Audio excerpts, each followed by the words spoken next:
Welcome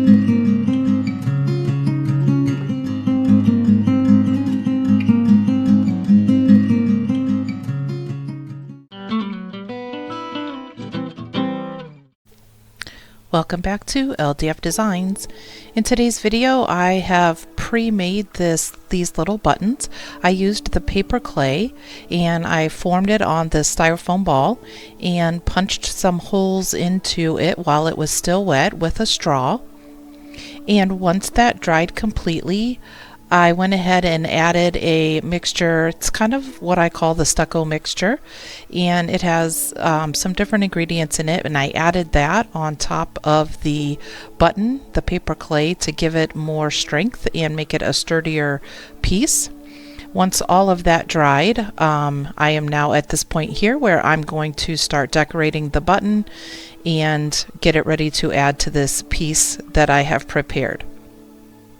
I saw some buttons when I was at the local store, and they were made from ceramics actually, and they looked really neat. So I decided to see if I could replicate something similar using the paper clay.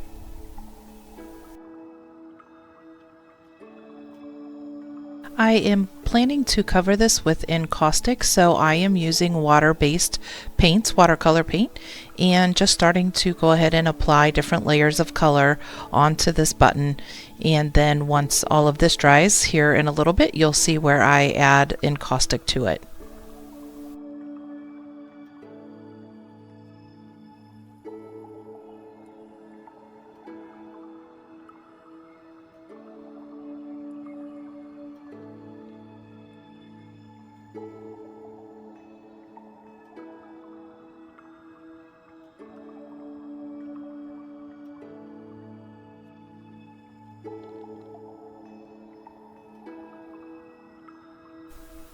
The stucco mixture that I applied as the most recent layer does have some grit to it. It does have a little bit of pre-mixed concrete in it, so it does have a real gritty feel and a lot of texture. So it takes a little more paint to get this covered up than maybe what I was expecting, but that's okay. I ended up doing several layers to create some different effects on it.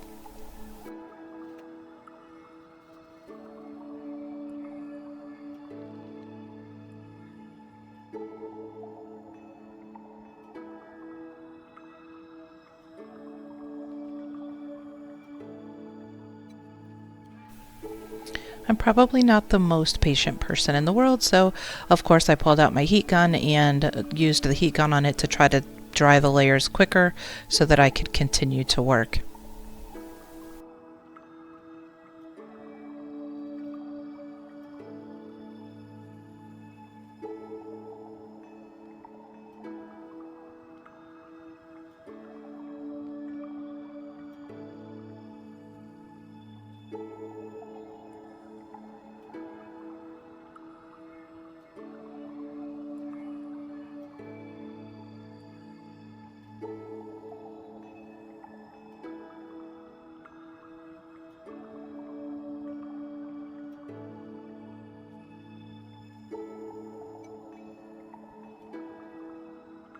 So at this point I'm trying to add a little bit of shading, adding a little bit of darker color, and then wanting to create a little more brightness, so pulled in a little bit of some red, and then here shortly I'll actually go ahead and dab some of it back off to create some lighter highlighted areas. It worked out pretty nicely, and I did feel like when it was done I got a lot of different tones and shading and highlighting on the little button.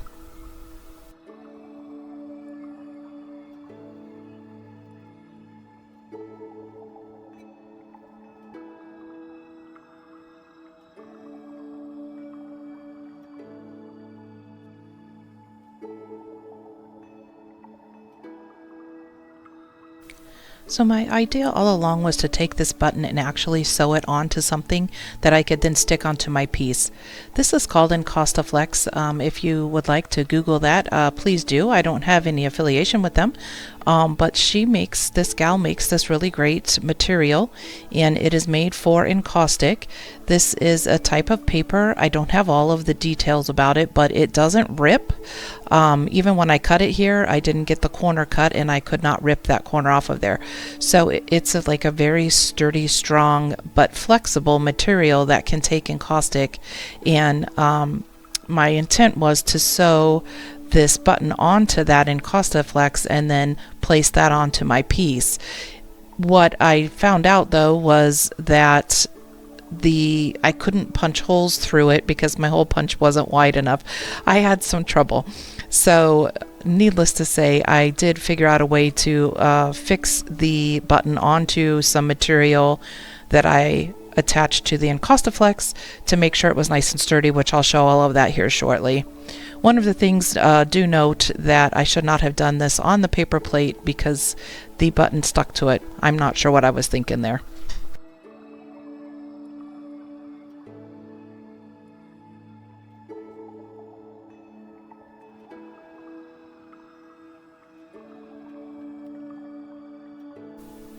I recently picked up some printed fabric. It's 100% cotton, and my goal here was to go ahead and sandwich the Encausticflex with the 100% cotton fabric. So that's what I'm doing here, is just putting encaustic on those two things and getting them to stick together. And then eventually, I think I end up doing it off camera, I will go ahead and sew that button onto that piece, but right now I'm just letting them cool while I start working on the panel. This panel is solid wood. It's a little bit heavy. I can't remember which hardwood it is. It's not walnut, but I did go ahead and prepare this ahead of time and off camera, fixing the rusty metal bits to the piece and letting that dry completely. And then of course at this point now I'm just starting to add the encaustic.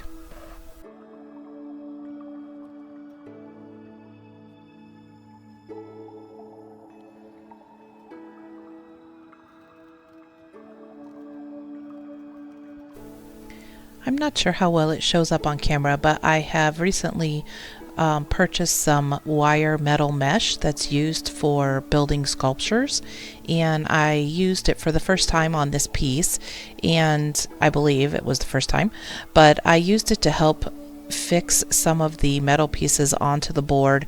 So some of it I have exposed and some of it is covered with the stucco mixture, the blue stucco mixture. So as I work this piece, I'm running the encaustic over both areas that has the stucco mixture and the area that's just the wire metal mesh.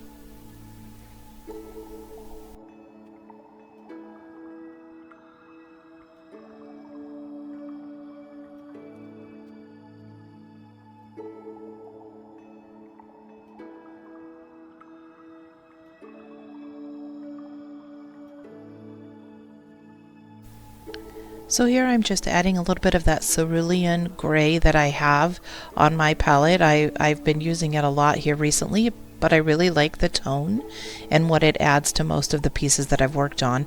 So just adding a little bit of that here in a few areas onto the panel.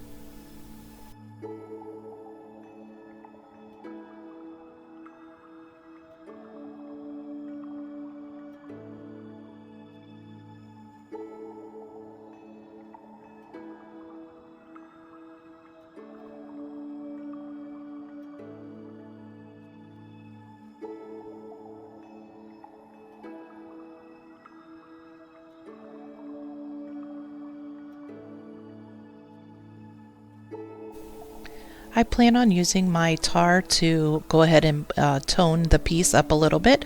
So in this section here, I am creating marks with some of my tools, and I'm also creating texture with the different encaustic, the clear encaustic and also the cerulean gray encaustic. So through this whole section here, just making marks, continuously checking that that's where I want to place the button, making sure that I leave enough space down there to put that button on there.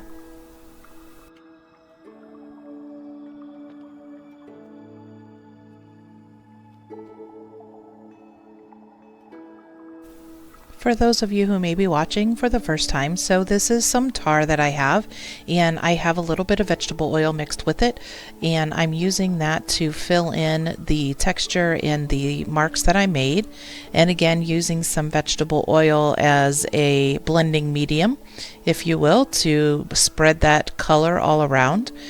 It is possible to create similar tones with oil paint or pan pastels or maybe even inks, but I find that the actual just tones and different variations you get from the tar itself are very, very hard to recreate, and I really like the grungy look of it. So I do tend to use it in a lot of my work, and if you use it, you want to make sure you have some good ventilation.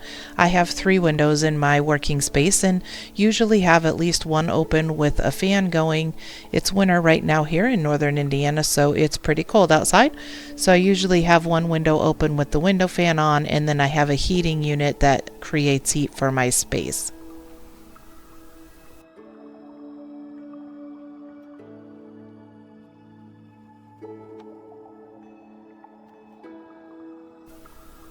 So at this point I realized I wanted to add a little more of that printed fabric onto the piece in different areas just to help tie it all together, since I'm using that fabric with the button.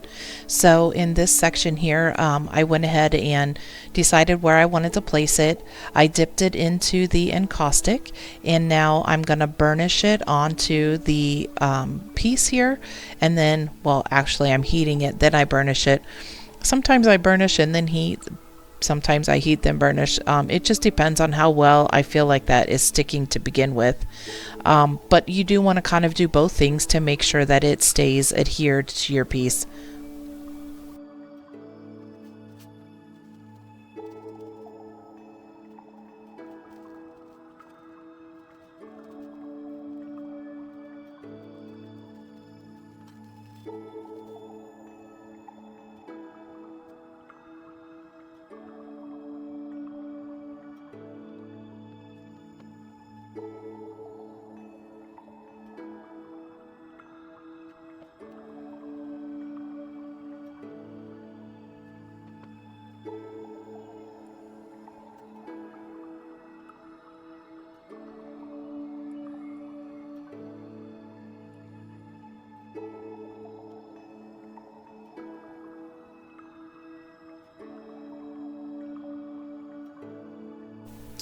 I knew placing the button on was going to need to be one of the final acts of putting this piece all together. So I decided at this point that I wanted to add a little more tone and color and grunginess to it. So I went ahead and again made a few marks on that piece of fabric that I put on there. And now I am just putting that tar over it just to help it blend into the piece a little more and make it look a little more aged.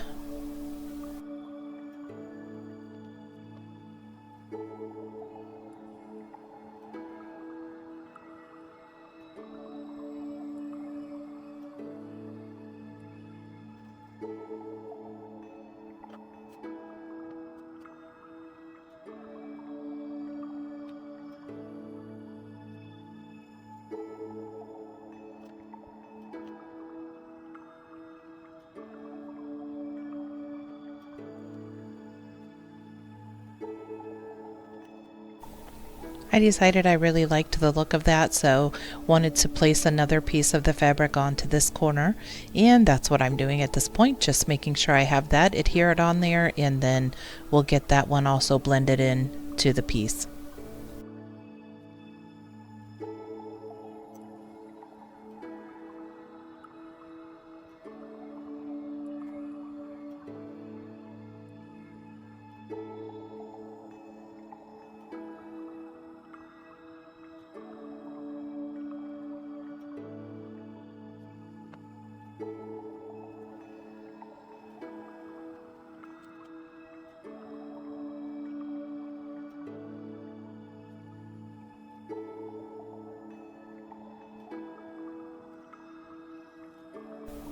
You can take different objects and push them into the wax and create marks that way. So in this case, I have a little piece of metal that is very flexible, and I bend it into different shapes and push that into the wax to create lines. I actually drew the outline of a circle, just again trying to create some marks and then adding the tar to fill those spaces in.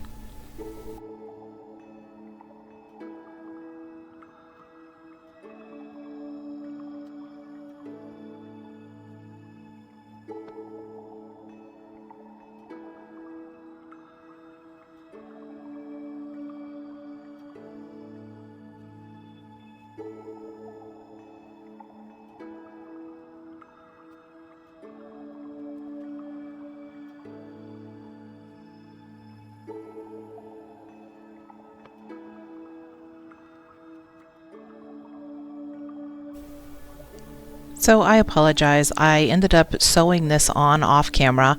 I'm not sure if I just forgot to hit play or if I thought, or record, or if I thought I was recording, but regardless, I did go ahead and sew that on with some thread. And then at this point I went ahead and dipped the base fabric into the encaustic, and now I'm just placing that onto the piece, trying to get it burnished on there with no air bubbles under it and make sure that it is adhered properly.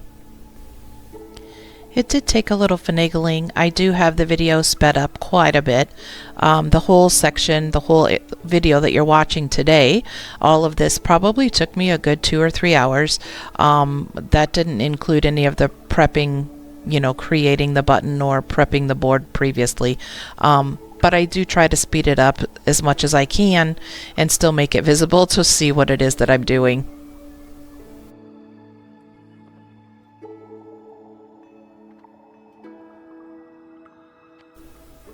Because the button is concave, the encaustic was wanting to pool down in the bottom of it, so once it dried enough or cooled enough, I went ahead and scraped the excess encaustic back out of there, which actually worked out quite nicely.